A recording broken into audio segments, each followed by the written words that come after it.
சாபம் தான் கொடுக்கலாம்.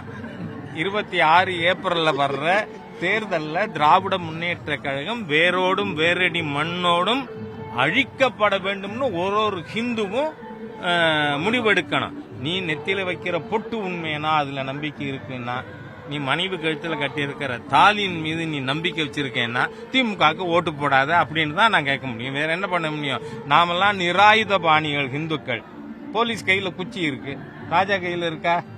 அதனால சொல்றேன். அதனால நாம் நிராயுத பாணிகள், ஆண்டவனை வேண்டலாம். மக்களிடம் ஒன்னு சொல்றேன்னா, இந்த தொடர்ந்து திருச்செந்தூர்ல இந்த மூச்சு முட்டி ஒருத்தர் இறந்து போனார், ராமேஸ்வரத்தில் இறந்து போனார், பழனியில இறந்து போனார். இந்த மாதிரியா இருந்தும் இந்த அறநிலைத்துறை அராஜக அமைச்சர் சேகர் பாபு திருப்பதியில போனா 24 முறை நிப்பாளுக. அவர் பேசினது நான் ஒன்னும் புதுசா சொல்லல, இது ராஜாவோட கண்டுபிடிப்பெல்லாம் இல்ல. ஆனா இங்க 6 மணி நேரம் நிக்க மாட்டியான்னு. திருப்பதியில போனா என்னென்ன ஏற்பாடுகள் இருக்கு, வசதிகள் இருக்கு பக்தர்களுக்கு நமக்கு தெரியும்.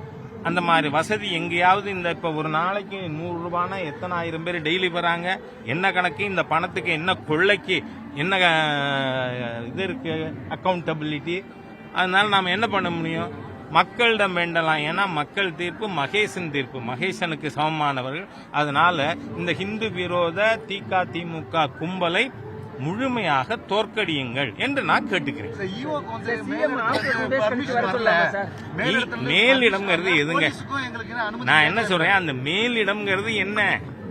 அரசாங்கம் தானே. இது இவங்க ஏன் பண்ண முடியுது? அறநிலையத்துறைங்கிற ஒரு டிபார்ட்மெண்ட் இருக்கிறதுனால கோவில்கள் 40,000த்திற்கும் மேற்பட்ட கோவில்களை ஆக்கிரமித்து கொண்டு இந்த அறம் கட்ட ஒரு துறை அல்லேலியா பாபுவுடைய ஒரு நிர்வாகத்தின் கீழ் ஹிந்துக்கள் மத சுதந்திரம் இல்லாமல் சொல்லனா துயரத்துக்கு. நாளைக்கு ஏகாம்பரேஸ்வருக்கு திருவீதி உலா வல்லேன்னா மக்கள் எவ்வளவு மனம் கஷ்டப்படுவார்கள். அந்த மாதிரியா ஹிந்துக்களை வதைக்கின்ற ஹிந்து விரோத தீய அரசு ஆண்டவன் தான் இந்த அரசை வீட்டுக்கு அனுப்பணும்.